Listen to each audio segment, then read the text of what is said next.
जो अलग अलग आवाजें आती हैं, ये जो सनातन को मानने वाले लोग हैं, जैसे आप तो चलिए हमारे बड़े बुजुर्ग हैं, बट जो आम लोग हैं उनमें एक कंफ्यूजन पैदा होता है कि किसको सुने हम, किसको ना सुने, कहां तक आवाज आए, क्योंकि हर व्यक्ति अलग अलग बात कर रहा है। जो नए हमारे अभी कथावाचक आ रहे हैं जैसे बागेश्वर जी हैं, उन पर क्या सोच रखते हैं आप? कौन आ रहे हैं? क्या कहते हैं? धीरेन्द्र कृष्ण शास्त्री। वो क्या कहते हैं? काफी चर्चित हैं, काफी भीड़ उनके पीछे इकट्ठा होती है। कहते क्या है वो? वो तो आपको झुककर प्रणाम करते हैं, लेकिन उनको देखने के दो नजरिए इस देश में हैं। उनकी माता ने भी हमारे लिए भोजन बनाया था जी उनके घर में, लेकिन वो जो हैं भाजपा के प्रचारक हैं या नहीं? करीबियत तो है उनकी, प्रचारक भी हैं। दूसरी बात है कि धीरेन्द्र है ना, धीरों में इंद्र, धैर्य टूट गया या नहीं? एक राजनीतिक दल के प्रचारक हो गए। दूसरी बात, उन्होंने क्या कहा, जात पात की करो विदाई, हम सब हिंदू भाई भाई। हमने कहा कि मनुष्य पशु की करो विदाई, गधी से अब करो सगाई।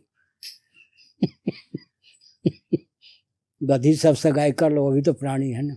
आपका आशीर्वाद लेने कभी वो आए? तो आए थे, हाँ आए थे, कई बार आए, कई बार आए। उनके पीछे भी भीड़ आती है, लोग कहते हैं कि वो भी काम कर रहे हैं। आप? हम किसी की निंदा नहीं करते, मान लो कब्र की पूजा नहीं करवाते हैं, मुल्लाओं के जूठे बर्तन का पानी नहीं पीते, उससे तो अच्छा ही है क्या? उससे तो अच्छा ही है, बुरा क्यों कहें? ठीक है। और बदल भी सकते हैं अवसर के अनुसार, और कोई केंद्र में और सरकार हो जाए तो उसका भी अनुगमन कर सकते हैं। धीरेन्द्र नाम है ना, पर धैर्य तो स्खलित हो जाता है ना। तो नाम उनका बदलवा दिया जाए? आप जो नाम रखे वही हो जाए। अब आप बड़े हमारे बुजुर्ग हैं, आप बता देंगे जो हम उनको। उनसे कहा जाए अपने नाम के अनुकूल व्यवहार कीजिए। ठीक है। नाम जो आपको रखा गया है, धीरों में इंद्र श्रेष्ठ, धैर्य मत तोड़िए, धैर्य का फल मीठा होता है। एक हमारे शंकराचार्य जी हैं, अविमुक्तेश्वरानंद जी, आपके होंगे ना। उनको टीवी सोशल मीडिया पर उनको आपने सवाल भी खड़ा किया था कि उन्हें शंकराचार्य क्यों कहा गया, और अक्सर टीवी पर सोशल मीडिया पर शंकराचार्य जी के तौर पर उनके स्टेटमेंट बहुत आते हैं। मैं कई सारे कथावाचकों और लोगों से मिला, वो कहते हैं हम बहुत कुछ कहना चाहते हैं लेकिन उस पद को देखकर छोड़ देते हैं, तो वो भी उनके पद का जिक्र कर देते हैं। आपने कहा कि वो शंकराचार्य नहीं है, और ये सार्वजनिक तौर पर आपने कहा था। अच्छा, ये क्यों कहा था आपने, हम थोड़ा चाहते से बताइए, और उन्हें शंकराचार्य क्यों ना माना जाए? आप मान ले? नहीं, मैं तो वो मानूंगा जो आप कहेंगे। उनकी गद्दी, किनकी गद्दी है? रूपानंद सरस्वती जी महाराज हमारे गुरुदेव के गुरु भाई थे। हमारे गुरुदेव से उन्होंने विद्या अध्ययन भी किया था।